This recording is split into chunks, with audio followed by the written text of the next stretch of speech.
Hey guys, just thought I'd do a quick recap of the day. Had a pretty big day, basically just playing two things, PLFX and AMD. I just want to go over both these trades for you guys and just so you can see what I saw. Hopefully some of the followers on Twitter picked up on the alerts and got in and made some money. But I just want to break these down real quick. So we're going to start with PLFX. So right here where the volume comes in is where news was released. This was a scanner play for me originally. It popped up in my scanner, the volume. So I found the news right away, and basically PLFX was getting offered $1.38 a share to get bought out. And they had very similar news to this not too long ago. I think it was for like $1.10.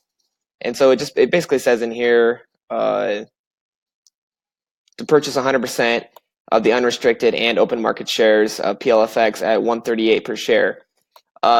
So first you have to realize here is I'm not in this play originally because I think this is going to get bought out and go to $1.38. That's not why I'm in this. I'm in it for pure momentum. When you see news like this, the stock's going to spike. And actually with this stock, I was almost didn't get a position in it just because the way it acted at first. So I saw the news, looked it up, watched the stock about right here at the second big green candle. Saw this third candle and saw this pullback come back. And that actually got me a little nervous because it's a pretty sharp sell. And there's quite a bit of volume with it too. And usually, if you get news like this, you're just going to see an absurd spike right away. So originally my plan on this was just to get a 10 to 15% spike, right like this, just straight up parabolic and get out of it and take my little percentage and get out of here. Then I saw it kind of churn down in here. And then I saw it really start to churn in here, and some nicer bids came in. So at that time, I decided, based on what it did over here at first, that around the 23 area, I was comfortable taking a risk to about the 21-cent area. So I was using 21 as a mental stop loss. I think I bought in right around here. I bought in right just above 23 cents. Watched it churn right here a little bit, and I actually had to, right about here, when it started peaking up a little bit, I had to go. So I was actually trading from my phone. Obviously not ideal, but it's just something you have to deal with. But I can still look at charts and stuff, and basically what you're seeing here is once you break out of this, I even tweeted this back on my Twitter, watch out for PLFX to break these highs, because once it breaks highs, the momentum's really going to start coming in, and this is really where the masses started finding it. So sometimes on these plays, certain people's scanners or certain people just won't see the news. And it won't get reaction until later in the day like this. And now I was expecting this to maybe spike at the end of the day and not, dead in the middle of the day when I was gone, but that's still all right. So basically what happened here is I tweeted out, watch for the high breaks because that's always going to bring on some kind of momentum. And sure enough, it broke and it spiked fairly quickly and just a nice climb all the way up here to its highs. The only thing that sucked with being mobile today is I did tweet out when I sold right in here. I got out average of like 42, I believe. I don't know. I tweeted it 41 or 42. I can't remember. From my 23 entry. From there on, I was really just looking for the break of 50 cents. And why is that important? Because if we go back here to the yearly, 50 cents is your year high. So when you break out of 50 cents, you put a new year high in, and that's obviously going to bring in even more momentum into the stock. So I was actually going to enter this twice.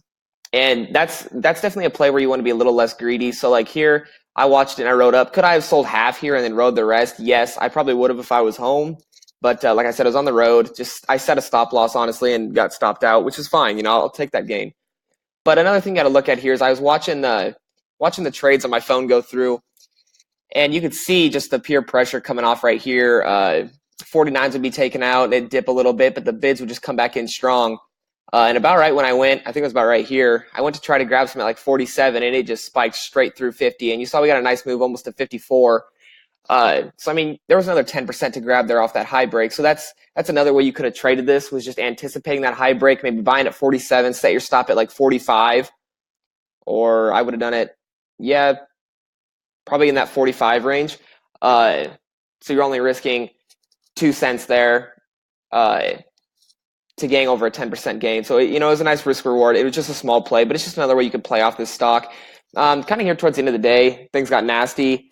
as suspected. I mean, you're going to get a bunch of people that are going to be tweeting and everything saying you're an idiot for selling this. Don't take profits. Like, why would you? It's going to go to $1.38 or whatever. Like I said, this is the OTC. Most news isn't going to happen. Most deals aren't going to happen. It's all scams, and you have to realize that. You have to quit trading with your emotions and just take your profits. Especially here towards the end of the day, if you were watching this on level 2s, you saw a lot of different market makers come on towards the end of the day that weren't there at first. MAXM.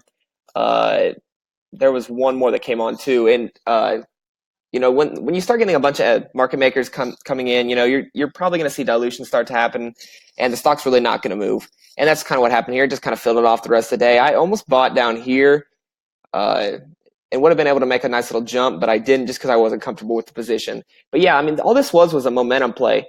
And once the people found it, then you're just going up pure technical. So you're breaking the high of day right here, and then you're breaking the 52. I mean, it's not complicated stuff. You just have to have no emotions when you're trading a stock like this. You cannot believe in the news.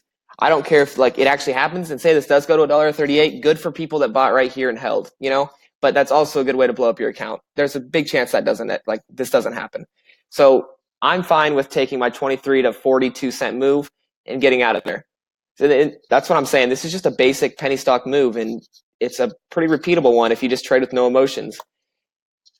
Also wanted to look at AMD, like I said. This was a great trade for me today. So basically, I tweeted out, I think it was right in here, maybe? Right in here. Or maybe right here, right when it got up to here. I think I tweeted out and said AMD wants 17 today.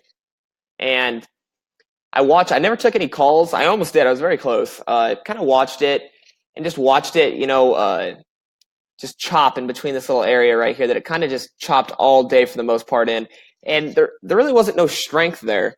It was just kind of a repeatable back and forth, and there was no strength. And every time it seemed the next wave came, it just kind of toppled back down, just easier and easier every time. So that's something you guys have to look for in level 2s.